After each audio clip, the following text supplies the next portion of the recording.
السلام علیکم ورحمۃ اللہ وبرکاتہ۔ میں اس وقت مصباح الاسلام مدرسے میں ہوں، جس کی بنیاد میرے والدین نے رکھی، وباللہ التوفیق۔ میرا اور مدرسے کا نام بھی ایک رکھا۔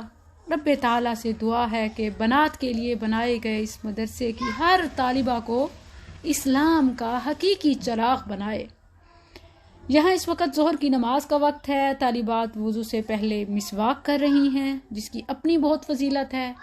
منہ کی پاکیزگی، رب کی رضا، اور پھر یہ کہ جس نماز کے لیے وضو کے ساتھ مسواک کیا جاتا ہے، وہ نماز اجر و ثواب میں 70 گنا بڑھ جاتی ہے اس نماز سے کہ جس کے ساتھ مسواک نہیں ہوتا۔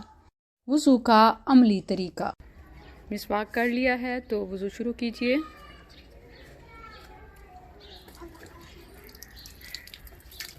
پہلے بسم اللہ، بسم اللہ، ہاتھوں کے درمیان خلال سنت سے ثابت ہے۔ یاد رکھیں کہ اس سے پہلے جب آپ وضو کر رہے ہیں تو نیت کا ہونا ضروری ہے، اور نیت اگین زبان پر جاری نہیں کی جاتی۔ کچھ لوگ کہتے ہیں کہ زبان پر جاری کرنا افضل ہے، تو جو چیز سنت میں نہیں ہے وہ افضل کیسے ہو سکتی ہے؟ بلکہ یہ تو بدعت ہے۔ نیت دل میں، بسم اللہ پڑھنے کے بعد 3 بار ہاتھ دھونے ہیں۔ اچھی طرح دھو رہی ہے ماشاءاللہ، خلال بھی، اور 3 بار دھو لیا۔ پھر اب کلی کی باری ہے۔ اچھا، یہ 2 طریقے ہیں اس کے حوالے سے۔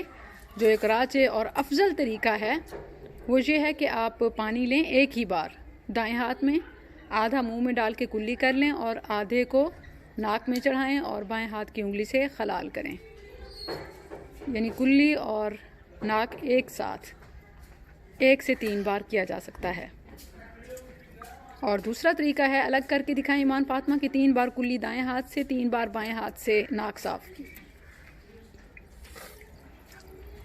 یہ 3 بار کلی، اور دیکھیں کہ مزمزہ اچھی طرح منہ میں پانی کو ادھر ادھر کرنا۔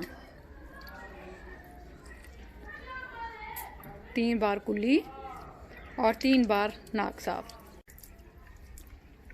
بائیں ہاتھ سے ناک صاف کرنا ہے۔ جب بائیں ہاتھ سے کریں تو خلال بھی بائیں ہاتھ سے، اور پانی ڈالنا بھی بائیں ہاتھ سے۔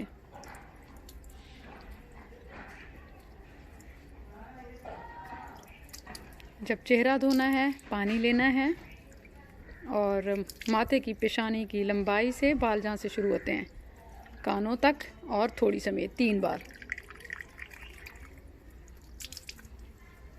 پانی دیکھیں ماشاءاللہ، ویری گڈ ایمان فاطمہ، نہ زیادہ ہے نہ کم، کہ مقصد بھی پورا ہو رہا ہے اور اسراف بھی نہیں ہے۔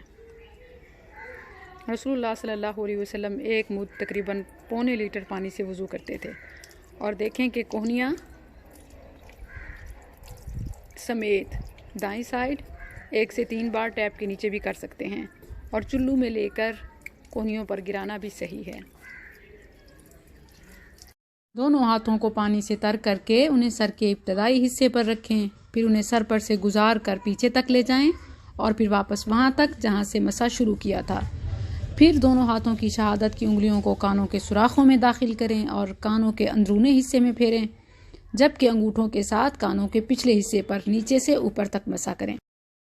اب دایاں پاؤں 3 بار، اور پاؤں دھوتے ہوئے وضو میں خاص طور پر ایڑیاں خشک رہ جانے والوں کے لیے جہنم میں آگ کی وعید ہے۔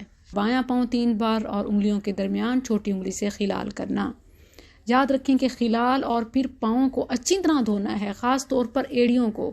اور سردی میں تو ویسے بھی جلد سخت ہونے کی وجہ سے اور جلدی جلدی وضو کرنے کی وجہ سے، ٹھنڈ کی وجہ سے کہیں نہ کچھ خشکی رہ جاتی ہے، امکان زیادہ ہوتا ہے۔ زیادہ اچھی طرح توجہ سے وضو کیجئے تاکہ کہیں خشکی نہ رہے۔ یاد رکھیں کہ جس طرح اچھا وضو کرنے پر ثواب ہے کہ صغیرہ گناہ سارے پاک ہو جاتے ہیں، دھل جاتے ہیں، جبکہ پاؤں خشک رہ جانے والوں کے لیے وعید ہے، وَيْلٌ لِّلْأَعْقَابِ مِنَ النَّارِ۔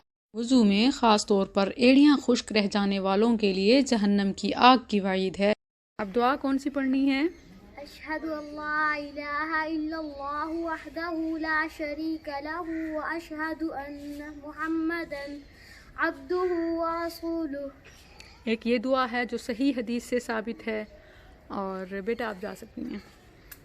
اور اس کے علاوہ حدیث میں ہے کہ سبحانک اللہم و بحمدک اشہد ان لا الہ الا انت استغفرک و اتوب الیک، جبکہ اللہم اجعلنی من التوابین وجعلنی من المتطہرین یہ بہت ہی ضعیف حدیث ہے، تو یہ نہ پڑھنا بہتر ہے، اسے نہیں پڑھنا، جبکہ جو دو احادیث اور دعائیں ثابت ہیں وہ میں نے آپ کو بتا دی ہیں، اور آسمان کی طرف نظریں اٹھانا اور انگلی اوپر کی طرف اشارہ کر کے دعا پڑھنا یہ بھی صحیح نہیں ہے، ناقابل استدلال روایات ہیں۔